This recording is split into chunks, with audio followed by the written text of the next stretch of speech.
சற்று முன் கிடைக்கப்பெற்ற மிக முக்கியமான ஒரு தகவலை பற்றி இந்த வீடியோவில் முழுமையாக நாம் பார்க்க போகிறோம்.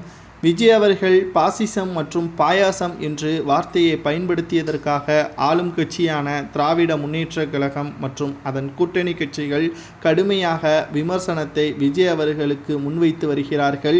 சரி, விஜய் அவர்கள் அந்த அளவிற்கு பெரிய ஒரு ஆள் கிடையாது என்றால் ஏன் அவரை விமர்சனம் செய்து பெரிய ஆளாக மாற்ற வேண்டும்? இதுவரை விஜய் அவர்கள் தன்னுடைய அரசியல் பாதையில் தெள்ளத் தெளிவாக இருக்கிறார்.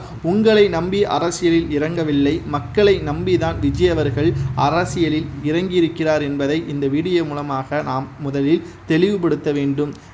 ஸ்டாலினாக இருக்கட்டும், எடப்பாடியாக இருக்கட்டும், ஏன் திருமாவளவனாக இருக்கட்டும், யாரையும் நம்பி விஜய் அவர்கள் அரசியல் கட்சியை ஆரம்பிக்கவில்லை. அவர்களுக்காக கட்சி கிடையாது.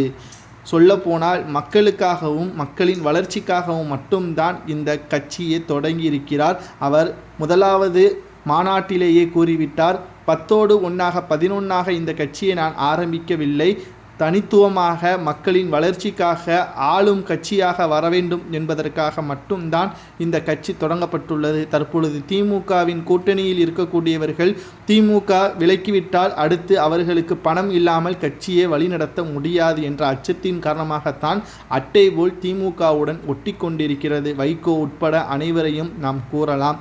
ஆனால் தற்பொழுது தமிழக வெற்றி கழகம் ஓராண்டுகள் தான் பூர்த்தியடைந்து 2வது ஆண்டில் அடியெடுத்து வைத்துள்ளது. இவ்வளவு பெரிய ஒரு விஷயத்தை திமுகவினர்கள் கூறுகிறார்கள் என்றால் மக்கள் விஜய் அவர்கள் மீது அதிக அளவு அக்கறை வைத்திருக்கிறார்கள். அவர்கள் மீது ஓட்டுக்களை செலுத்திவிடக்கூடாது என்பதற்காக பல்வேறு புகார்களையும் தெரிவித்து வருகிறார்கள்.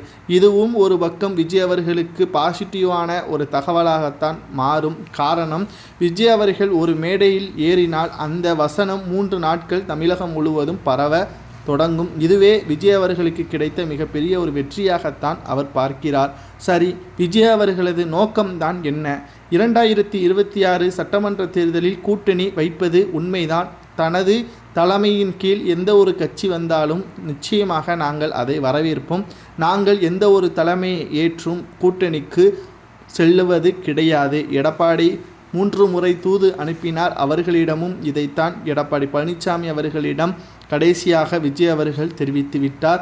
2026 சட்டமன்ற தேர்தல் 234 தொகுதிகளில் தனித்து போட்டியிட்டு தன்னுடைய வெற்றி வாய்ப்பை உறுதிப்படுத்தும் விதமாக செயல்படுத்துவதுதான் விஜய் அவர்களது நோக்கம். மக்கள் முழுமையான ஆதரவுகளை கொடுப்பார்கள் என்ற நம்பிக்கை விஜய்க்கு இருப்பதாக தமிழக வெற்றி கழகத்திலிருந்து தகவல்கள் வெளியாகியுள்ளது. விஜய் அவர்களது பாதை சரியாக இருக்கிறது என்பதை